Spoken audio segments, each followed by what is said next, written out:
American Giant makes great clothing, sweatshirts, jeans, and more right here in the U.S. Visit American-Giant.com and get 20% off your first order with code STAPLE20. That's 20% off your first order at American-Giant.com, code STAPLE20. Welcome to the Beautifully Broken podcast. I'm your host, Freddie Kimmel, and on this show we explore the survivor's journey, practitioners making a difference, and the therapeutic treatments and transformational technology that allow the body to heal itself. Witness the inspiration we gain by navigating the human experience with grace, humility, and a healthy dose of mistakes. Because part of being human is being beautifully broken. Here we go. We're going to start this one off with a bang. All the world's a stage, and all the men and women merely players. They have their exits and their entrances.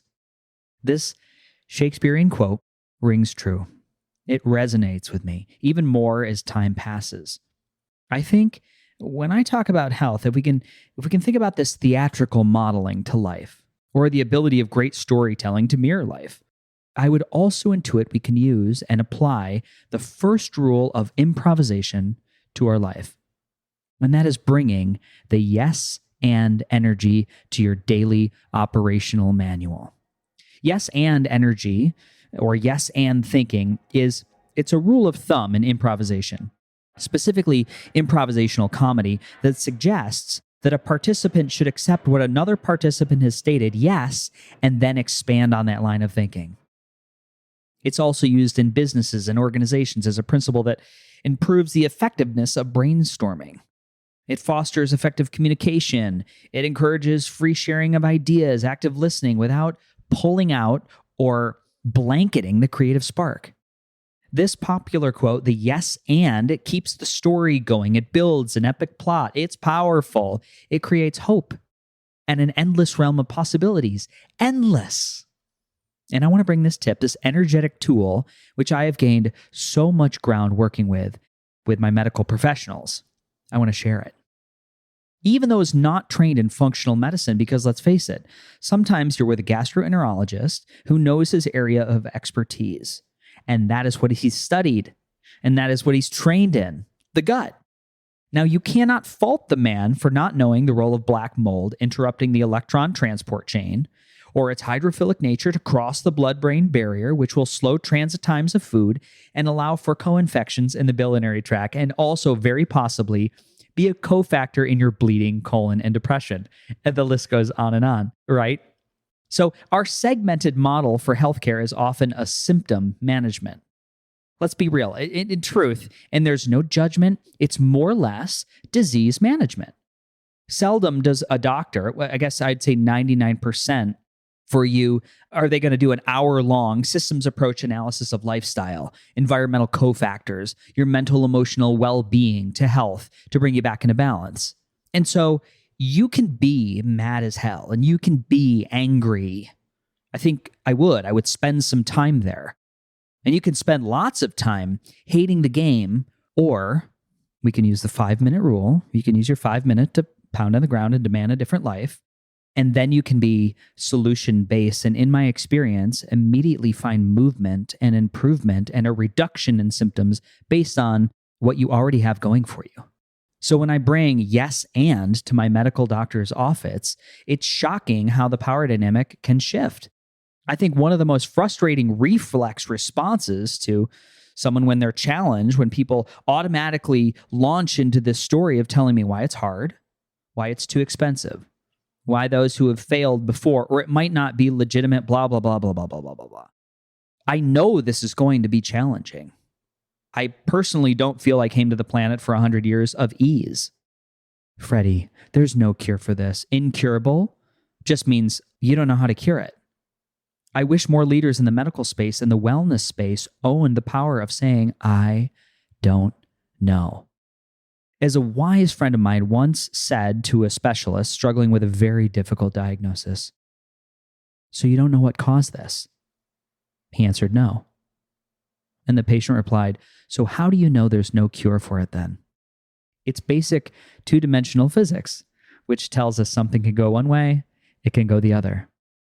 My question is, for the general population, if drugs and surgery do heal, why are we not all thriving in the United States? Let's just look at the United States. Make no mistake, we excel at keeping people alive, but with an all-time high rate of suicide and spending money towards managing chronic conditions, we are failing miserably. There were nearly 2.5 times as many suicides, over 47,000 in the United States, as there were homicides, 19,000.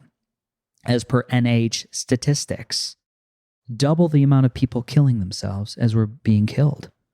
I'm not trying to make light of a stat or use it as a PowerPoint, and they're not numbers. The 47,511 people in 2019 are sons, their daughters, they're someone's dear lover. But I think it's important to know the total age-adjusted suicide rate in the United States has increased 35.2% in 20 years, just 20 years. I have the blessed opportunity of knowing so many medical professionals. They're my friends. They're the frontline workers. They're tired. They're exhausted. They're heartbroken. They bear witness to a system that is so dysfunctional. They see 3% of a conservative figure of the United States population is living with an autoimmune condition or on an immune modifying drug, managing a disease with no continued education on the why. It's simply a pill to manage the ill. There's no empowerment piece, and there's no plans for an off-ramp. So what does the future hold for that person? And just so you know, the 3% of the US population living on an immune modification drug is 10 million. That's conservative. That's diagnosed. So when you wonder why our country had such unique expression of people dying from the pandemic, there's your number. Why haven't we had that conversation?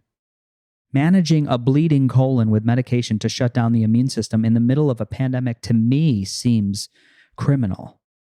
When the science says dietary modification, fasting, natural herbal formulations, stress management, and lifestyle change your life exponentially better than the pharmaceutical intervention. But you know what? It's hard.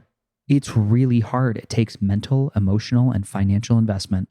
It takes radical ownership of imbalance and disease states on the shoulders of the patient or the person who is ill. That's the person who has to own it. Unless you want to wait for the cultural paradigm shift in healthcare. No? All right, I'll keep going. So in 2019, it was an incredible study from the Proceedings of Natural Academy of Science, and they found that positive thinking can result in 11 to 15% longer lifespan and a stronger likelihood to live past 85. This effect remained after other factors such as age, gender, income, depression, and health status were all controlled. So what I want to show you on this episode right here, 15 minutes, that's it. This whole thing will be 15, I hope. I'd like to show you how to do this with micro corrections in perception. Quick tips for yes and energy. Number 1, become the expert. Study your condition, study your disease, then double that time that you spent on the label or the condition and apply it to the basic principles which allow the body to remain in robust health. Water, sleep, grounding, light, nutrition, spiritual connection, mental and emotional balance. Know you're in balance. Yes. And know the bridge to vibrant health is a better way of being. Energy flows where focus goes. I think I got that right. Number 2, don't stop seeking the right provider for you. If you are stuck with a doctor or a coach that you do not love, which may be restricted financially, energetically, or geographically, I understand. Yes. Yes, I don't love my practitioner. And keep a record of the data that you've done, the biomarkers that you have, and create a veritable case file of what I know. So when you can, yes, we can, when we can consult with someone that is a better fit, it is not a complete reboot from square one. I want to add a B to B. There are so many wonderful practitioners who have published books, free webinars that you can access. I think you'll find most of the information is exactly the same as when you pay for the very expensive consult. It's the same. It's simply the holding space like a badass for you that is going to assist in your recovery. Number 3, speak to your provider about your emotional health. The body keeps the score. You have physical symptoms. Yes. And the mind plays a large role in illness that we are just starting to comprehend. The Body Keeps the Score is a great book to start with. Number 4, your roles may change as a result of living with chronic illness. The normal, what you have done in the past, is nothing to base progress on. Riding a happiness meter on the day-to-day fluctuations in health and symptomology could be a path to darkness. I have done that ride. Practice kindness to the physical and emotional body. Things will change, right? Roles will change with living with chronic illness. This is where I'm at. And how can I make these adjustments with kindness, love, and empathy towards my body? Number 5, define your circle of support. Know who you can count on in your community. This can be a very literal list or a vision board of who you'd like to call in. We can go with scenario A. Yes, Freddie, I feel supported. And you know what? Here's where I could use help. Let me give you a Freddie example. I feel very supported energetically, nutritionally. I've got all the biohacks in the world. And structurally, because my body had been in chronic illness for 20 years with metastatic cancer, Lyme, and mold, I think there is some structural help I could use in the form of a integrative physical therapist. So I'm kind of looking for that right now. That's what I'm calling in. So where I'm at and where I want to go. Or scenario 2, yes, I don't feel supported. And here is the person I imagine coming into my life to be that pillar, right? Often when we're clear with the universe, it responds with equal clarity. So build that list. Either way, yes, I'm supported, and or no, I'm not supported, and here's who I'd like it to be. Number 6, acknowledge that chronic illness may be or may present limitations and challenges, right? There is a literal shift in what life will feel like.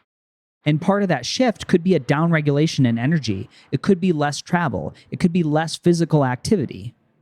The body is downregulating. Could it be doing it for my benefit? What if I leaned into what is? What does this stillness feel like? What does it feel like to be alone? Is there beauty in that? Explore that platform. Explore that. Don't just want to run from it. And that's my advice on that one. Number 7, identify what is important to you and gives you meaning in your life. Probably the biggest one I have on here. The why is so powerful, is a clear driver to direction. Why do you need to be well? What would you do without Lyme or cancer or chronic illness? Identify that why. Number 8, mindfulness is often recommended as a way to manage stress. Imagine and build a list taking stock in what you have right now. Be mindful of what is, the good things. It's vital for your spirit to find a way to have joy and goals, even small ones. Smelling a cup of coffee, maybe you can't drink it. Getting up and getting in a hot shower, maybe it's assisted, whatever it is, right? Mindfulness is important. And I promise you, until you've been dealt with a possible terminal illness, you have no idea how many things we have to be grateful for. I'll give the example of my grandmother who passed away from glioblastoma, brain cancer, when I was a junior in high school. And I remember her saying one time, I think we were joking about my brother smoking pot or doing marijuana. And I just remember my grandma's like, wow, I would never do that. I would never do that. I wouldn't waste one breath on bringing in smoke into my lungs and my brain if I knew what I knew now and I knew the value of the brain in each individual day. And it was this, I remember her saying that sentence. I remember her in a wheelchair. I remember where she sat. I was like, that's just grandma being grandma. And I feel into it now. And I'm like, I feel that all the time. I feel that all the time. I watch people be able to go out and party and have a bunch of beers and just be wild and get up the next day and just go to work. Wow. I can't do that. I'm not saying that's going to add more joy to my life, but I look at it, I was like, wow, life has really changed. But I can for sure be mindful in what I do have, right? There was a time when I was down to 8 foods, like lettuce and chicken. Now I can eat a taco in Austin, Texas, right? There's so much I can do. There's so much I can do and be grateful for. The last one I just want to say is movement is life. And here we are at 15 minutes. Movement is life. Movement makes energy. The movement of fascia around the muscle belly creates piezoelectricity, right? The walking motion of our legs moving through space is a figure eight massage, a swivel, if you will. Imagine the hips moving from right to left leg that massages the small intestines in the peritoneum cavity, right? Movement helps us heal. Movement helps us grow. So even though your movement may be compromised, don't let the narrative be, because I'm ill, I need to be still. I need to shy away from exercise. There's going to be a great podcast that I'm doing with ARX, Adaptive Response Resistant Training. ARX, they're based in Austin, and it is a technology that allows me to move a lot of weight in a short amount of time in a very, very safe way. And what I've noticed is my muscles grow, as I get more dense, I have more mitochondrial energy. I have more battery. And so that's something I always told myself. The narrative was, I'm not ready to lift heavy things. It's not safe. It's not good for me. My joints are too weak from Lyme disease. They're too brittle. I was telling myself that story, and finally I found, because I called it in, a way to do that. So I just want to say in closing, yes, I hear you. And yes, I take that information, and here's what I'd like to do with it. Yes, I hear what you're telling me, what my blood work looks like, what my tumor markers are, and here's where we're going to go with that. This is the Beautifully Broken podcast. I love you so much, and I'll see you in the next episode. Big love from Freddie. Bye.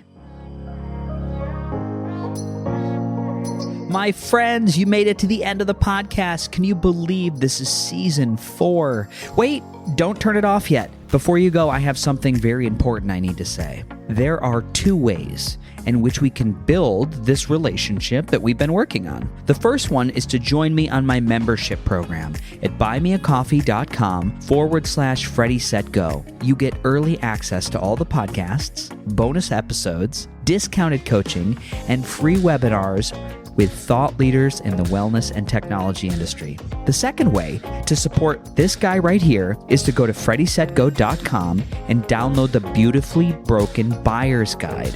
This is my ebook. It's a collection of transformational technology, supplements, and courses that have worked for me, my clients, and my family. These are things that I have found incredibly helpful in my personal healing journey, like the Ionic Foot Bath, or Amp Coil, or the Red Light. Most offer significant discounts by clicking the link or using the discount code. Now, please know they don't cost you anything extra, and at the same time, they do support the podcast through affiliations. Friends, thank you for tuning in. If you enjoyed today's show, head over to Apple Podcasts and leave a review. 5 stars if you loved it, and, well, I guess if you're compelled to listen to this entire thing and leave a 1-star review, I'm going to take that too. If you want to connect with me directly, I spend most of my time on the social media platform known as Instagram at FreddieSetGo. Or you can find me at buymeacoffee.com/FreddieSetGo or FreddieSetGo.com. And lastly, from my vast team of legal internet lawyers, which I pay a lot of money to, the information on this podcast is for educational purposes only. By listening, you agree not to use the information found here as medical advice to treat any medical condition in yourself or others. Always consult your own physician for any medical issues that you may be having. That's all for today. Our closing: the world is changing. We need you at your very best. So take the steps today to always be upgrading. Remember, while life is pain, putting the fractured pieces back together can be a beautiful process. I love you. I'm your host, Freddie Kimmel. This country was built on a distinctly American work ethic. But today, work is in trouble. We've outsourced most of our manufacturing to other countries. And with that, we sent away good jobs and diminished our capability to make things. American Giant is a clothing company that's pushing back against this tide. They make a variety of high-quality clothing and activewear, like sweatshirts, jeans, dresses, jackets, and so much more. All made right here in the USA, from growing the cotton to adding the final touches. So when you buy American Giant, you create jobs for seamsters, cutters, and factory workers in towns and cities across the United States. And it's about more than an income. Jobs bring pride, purpose. They stitch people together. If all that sounds good to you, visit American-Giant.com and get 20% off your first order when you use code STAPLE20 at checkout. That's 20% off your first order at American-Giant.com with promo code STAPLE20.